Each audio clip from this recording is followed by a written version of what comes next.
अब देखो next lecture इसका, हम 19(1)A पढ़ चुके हैं, पॉलिटिकल 19(1)A पढ़ चुके हैं, उसके साथ उसकी रिस्ट्रिक्शन 19(2) में वो भी पढ़ चुके हैं। दूसरा हम पढ़ चुके हैं 19(1)B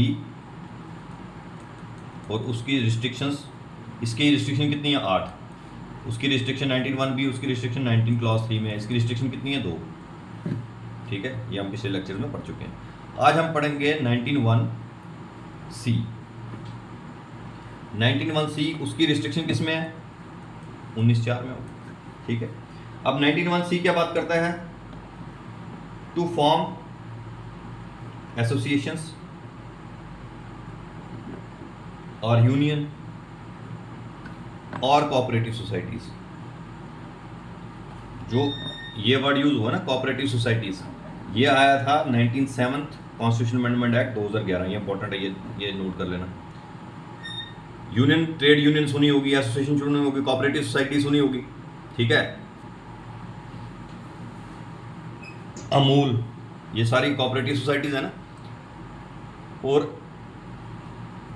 किसी की छोटी छोटी ज़मीनें हैं, वो सारी कॉपरेशन करके भाई अपनी लैंड फ्रेगमेंटेशन को हटा के एक ही लैंड कर लेता है कि आप उस पर ट्रैक्टर चल सके बड़ा, तो उसकी पैदावार ज़्यादा होगी, फिर बाद में अपन आपस में बांट देंगे, तो ये कोऑपरेटिव सोसाइटी बना दी।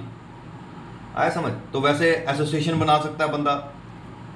अब यहाँ पे हम ये तीनों काम कर सकते हैं, एसोसिएशन, यूनियन और कोऑपरेटिव सोसाइटी। अब इसके रिस्ट्रिक्शन 19(4) पे है।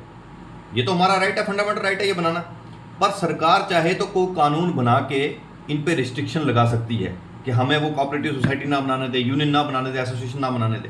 पर वो कब सरकार कानून बना सकती है, वो लिखा है 19(4). 19(4) में कितनी चीज़ों पे कानून बना सकती है, 2 तो ऊपर वाली ही आएंगी, सोवरेनिटी एंड इंटीग्रिटी, एक दूसरा पब्लिक ऑर्डर, ये ऊपर भी 19(2) में ये रिस्ट्रिक्शन थी। 19(3) में जो पिछले लेक्चर देखोगे तो एक और ऐड कर दी, मोरालिटी। जब इन 3 चीज़ों की बात आए, सोवरेनिटी इंटीग्रिटी की बात आए, तो वो नहीं बनाने दे सकती कानून लाके। पब्लिक ऑर्डर की, लैंड ऑर्डर की बात है, पब्लिक ऑर्डर की बात है नहीं, मोरालिटी की बात है तो नहीं, ये 3 चीज़ों पे वो नहीं बनाने दे सकती। जैसे इसमें 2 थी, एक और ऐड कर दी थी मोरालिटी, तो 3 होगी। ठीक है, ये यहाँ पे आया समझ। Nothing in sub clause c of the set clause shall affect the operation of any existing law. कोई लॉ चल रहा हो या फिर सरकार कोई स्टेट को प्रिवेंट नहीं कर सकता लॉ लाने से। किस लिए, जब वो बात आए सोवरेनिटी इंटीग्रिटी की बात आए, पब्लिक ऑर्डर की बात आए, मोरालिटी की बात आए, 3 चीज़ों की बात आए, तो सरकार कानून इन 3 चीज़ों पे ला के तुम्हारा ये राइट रोक सकती है। कौन से वाला, टू फॉर्म एसोसिएशन, यूनियन और कोऑपरेटिव सोसाइटीज। का मतलब ये है हर एक राइट के साथ एब्सोल्यूट नहीं है, हर एक राइट के साथ उसकी रिस्ट्रिक्शन साथ साथ दी हुई है। राइट पढ़ना है, रिस्ट्रिक्शन पढ़नी है, राइट पढ़ना है, रिस्ट्रिक्शन पढ़नी है। आइसोलेशन में नहीं पढ़ना। 19(1)A पढ़ा, रिस्ट्रिक्शन जाओ 19 क्लास 2 में। 19(1) पढ़ा, रिस्ट्रिक्शन जाओ 19 क्लास। अब रिस्ट्रिक्शन कितनी है, 19(2) में रिस्ट्रिक्शन 8 है, और 19(1)A 19(2) 8 restriction, 19(1)B 19(3) 2 restriction, 19(1)C अभी जो पढ़ा 19(4) 3 रिस्ट्रिक्शन। ठीक है भाई। अब आगे हम जब पढ़ेंगे 19(1)D टू मूव फ्रीली और 19(1)E, इन दोनों की रिस्ट्रिक्शन 5 में, DE की। F तो राइट टू प्रॉपर्टी हट गया, G की रिस्ट्रिक्शन 6 में। ठीक है, तो ये तुम्हारा हो गया क्लियर। टेलीग्राम चैनल जाओगे तो उसमें ये डाल भी दूंगा मैं।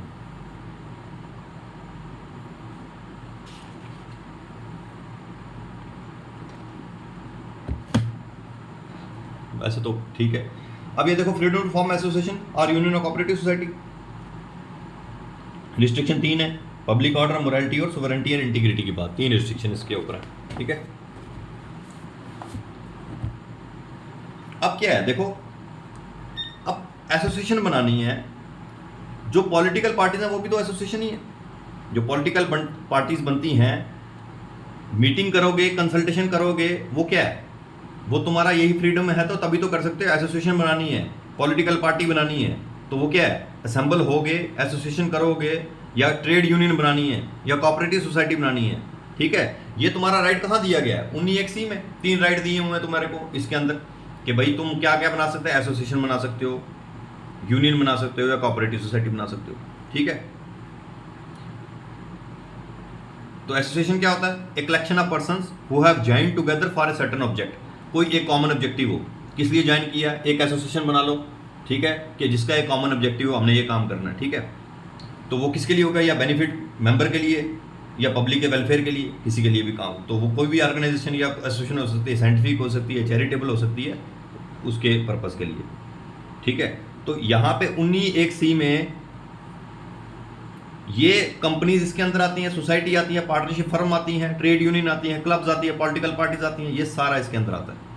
तो ये भी तुम याद रख सकते हो, मैंने जो बोला ना इनहेरेंट राइट, क्या 19(1)(c) में पार्टनरशिप फर्म इनहेरेंट है उसमें, तो है, ये इनहेरेंट राइट्स होते हैं उसके अंदर, जो उसके अंदर ही है।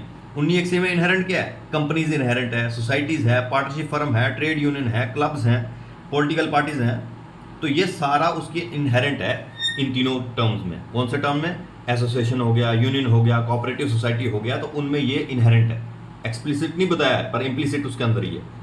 तो ये भी क्वेश्चन वो पूछता है, ये देखो ये क्वेश्चन पूछता है,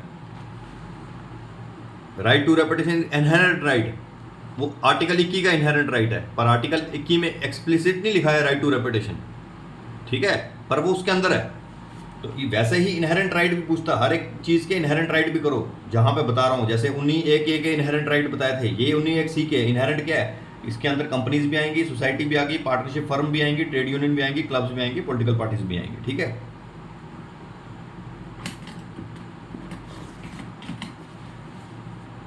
अब कोई कोऑपरेटिव सोसाइटी है, तो उसमें सरकार चाहे तो नॉमिनेट कर सकती है मेंबर सोसाइटी में, तो वो 19(1)(c) को हर्ट नहीं करता। तो 19(1)(c) प्रोहिबिट नहीं करता स्टेट को जो रिजर्वेशन देने से, नॉमिनेशन देने से वीकर सेक्शन को कोऑपरेटिव सोसाइटी में, ठीक है। तो ये याद रखना, right of state to nominate member, state चाहे तो कोऑपरेटिव सोसाइटी में मेंबर नॉमिनेट कर सकता है, उसमें रिजर्वेशन दे सकता है, वो 19(1)(c) की वायलेशन नहीं है, ये इंपॉर्टेंट पॉइंट है। तो रीजनेबल रिस्ट्रिक्शन मैंने बता दी, पब्लिक ऑर्डर, मॉरलिटी और सोवरेनिटी इंटीग्रिटी ऑफ इंडिया।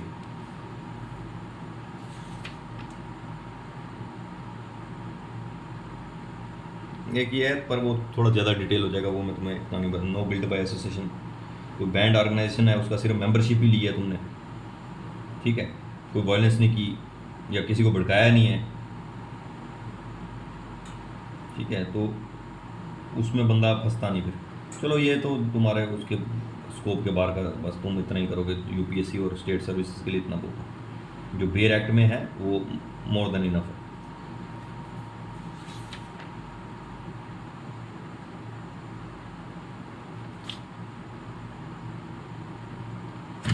ठीक है, तो इसका तुम्हारा बेयर एक्ट का मैं भेज दूंगा तुम्हें फ़ोटो इसके लेक्चर के साथ में।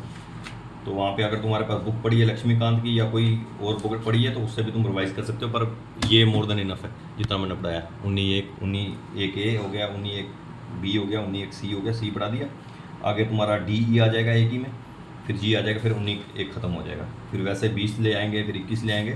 फंडामेंटल राइट्स से 3-4 क्वेश्चन आया हुआ तुम्हें, तो ये बहुत इंपॉर्टेंट है, फिर हम देख लेंगे कैसे करना है, ठीक है भाई, ओके।